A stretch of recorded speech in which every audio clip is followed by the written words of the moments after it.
No, and there are different types of weary. You know, when we were growing up, we thought weary was when those ones on the streets, you know, naked, dirty, eating pieces and all these things. No, there are some weary alasho, and I'm telling you, we're a Pro Max. 50% of people on social media mental. Do you understand? So if you sit down and listen to these people and allow them get to you, you say you will begin kolo. Trust me. It's better you just like when they are talking, I just look at them and say, just like this Mohbad'S one, I just say, this one has mental health. Maybe this one is suffering for bipolar. Okay, this one is suffering for schizophrenia. This one is suffering for. You gave them. How did you use your stethoscope or what were you using to check all of this out? Yeah, by what they say, I was like, this one has anger issues. This one does this one have boyfriend or husband? He need this something. This one is lacking something. They're not touching away over the night. No. This one is suffering from depression. This one, that's. I'll give you another example. I woke up the other day and I said my name was on a list. List of gays. List.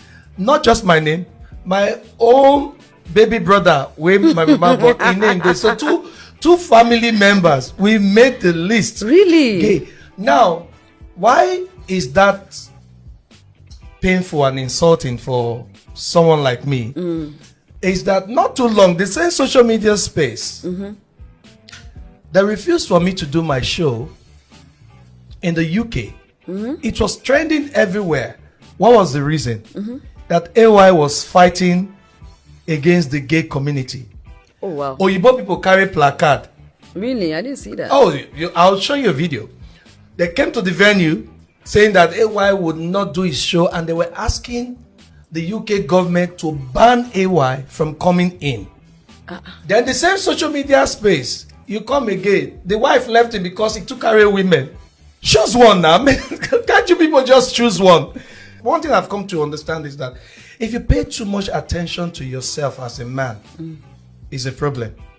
So you want raw powder where you want make sure say you cream your body well and all that. There must be something about you that is extraordinary that will make you be the other gender. But that aside, this is about Iyabo Ojo. What are your thoughts on the current state of the film industry and regarding issues like representation, diversity, and of course harassment? You know, way back when we started, it was more of a male dominated industry. And that kind of caused a lot of that happening then. I don't know about now. Okay. And that was why female like us came up with the idea of becoming also producer, director and everything. And even taking over the industry. I'm telling you. And we have a lot of female producers now. We have a lot of female directors. We have a lot of female, entertainers. I always tell the younger ones, like, now when you come into the industry, you don't have to go that route with anyone. If anyone tries to ask you out before giving you a role or anything, you can walk away from it and go to a female producer who can accommodate you.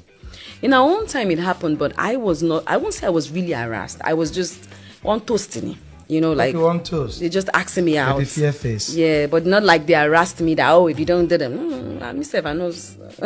Amy go, wow, okay, baby. You understand? Amy go bad. I don't. From somebody that started fighting for both ourselves and everybody from childhood. So myself I know well like that, but obviously sometimes you can tell from afar. Say don't go there. There are some people you just know. Don't even try it. Yeah. Don't even think about it. Don't say try and don't even think about it at all. And for me though, I was fortunate because some of the ladies I've spoken to would tell me they don't have anywhere to go to, they don't have anything, because when I see them, in a relationship with some of these producers back then and the way they are being treated, you see a producer will be dating about 5, 6, 7, 8 of them in the same location. Wow. And they all know themselves, do you understand? And they are all yes sir. And at the end of the day, you have to warm the bed after the yes sir. Just for a role. At the end of the day, you might not even get a lead role. I see all these things and I'm like, why are you here? You hear some of them say, I don't have anybody to help me. I don't have any this, I don't have any that. So sometimes if you're not in those people's shoes, though, you probably don't know how you would behave if you're in that shoes. Because for me, it was easy for me. You know, it was easy. I had a family history where I had a little bit of change in my own pocket. Do you understand? No, the first job I got was from my family money, my dad's money. You know, the first time I ever traveled, everything I ever did, I was very fortunate to have, you know, the little I had to start off my life. Even my businesses that I started with my father's money. You understand? Because when my dad died, whatever was left for him was given to me. Papa for Birmingham. So for me, I would say I was, you know, fortunate. When I came into the Yoruba industry, I already had my money to produce.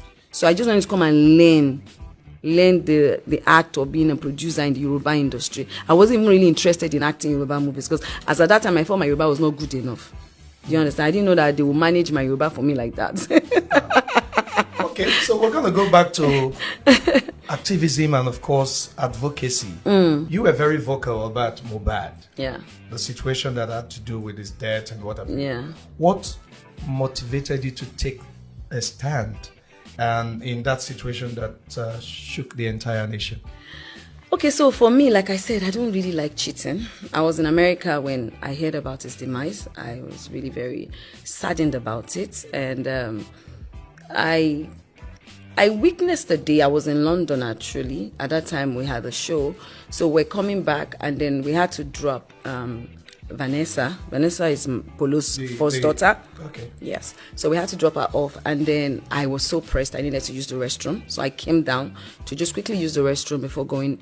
And I saw some little crowd of young guys, you know, and I was hearing noises. I went into the restroom. I came out, and Vanessa was like, Mohbad, that he's having issues, you know, with his former record label, that I think he's saying some guys want to come and beat him or something, stuff like that. I heard it. So I got by, I was like, really, I hope they've sorted it out. He said, yeah. So that went by. Now, when he died, I started seeing a lot of videos, you know, a lot of videos coming out right up, a lot of things about, you know, his death, and that there was more to his death, you know, and I just felt like it was very emotional for me. I came back to Nigeria because with the rate at which things were flying on social media then, I was expecting that the government would, you know, do something about it. And then we heard he was buried. In less than 24 hours, I was like, hello, this young guy just died like that. They're supposed to do an investigation about his death, do an autopsy before he's even buried, you know. I was in Abuja, and then I still saw there were so many videos, you understand, coming out about the way he was being bullied, and that got me mad. Why would you, especially the one with Zlatan, that video pissed the hell out of me. And I'm like, okay, if this guy could get threatened like this, then we needed to find out exactly what happened to him at that time. And that's when I came on live with my black bonnet. And then I didn't just stop there. Before coming live, I got my lawyer involved, asked them to write to all the necessary and, you know, important, and who is who that needed to get themselves, you know, what's that English? Get themselves involved with this case. Fine. I must commend you. You did great with that, because that was when, I mean, it came all out. It became a national outcry. Yeah. I had to do that. So even before coming live, the letters had already been drafted to all the necessary ministry, police, you know, NGOs, everything. I'd written all those letters. So I just came out to just announce that this is what, you know, we're going to do. And I just wanted to carry the public along, and also allow everybody, like, just calm down, you know, and let's find out what exactly is going on. When people came up with the ideology that you were chasing clout, did that in any way affect you as a person? Okay, so one thing I've come to understand is that everybody has their own fans. Mm-hmm. Everyone, the murderer, the bully, the whoever has, even a mad person. If a mad person should sit here, a real mad person, real Weregidi sits down on social media and begin to talk jack. Let me say, my mommy, ogunyan for me, or mommy, owafi we me, they have fans. They have people who will watch them and laugh laugh away their sorrows, you know, and say, oh, this person makes me laugh, even though the person is not saying anything right. So you just have to understand that when you're fighting a battle, the battle is against a certain set of people who have done wrong. If the things were right, then you won't be fighting a battle. So if I come out to fight for someone who's been bullied, those who have been bullied, you understand, is who I'm fighting for, right? Now, the offenders, they would find every means, ways to come for you. You must know that you cannot be an activist without being attacked. It's not possible. True.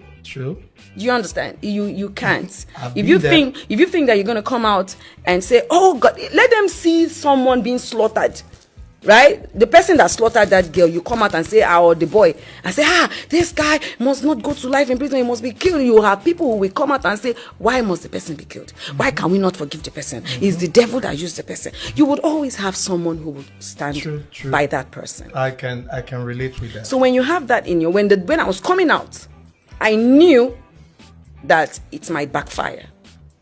Because that's it. Because the people who you have come to say, why did you bully this boy? Government, find out what exactly happened to this boy. I knew they were going to come up with their own plans. Do you understand? I knew it was going to happen.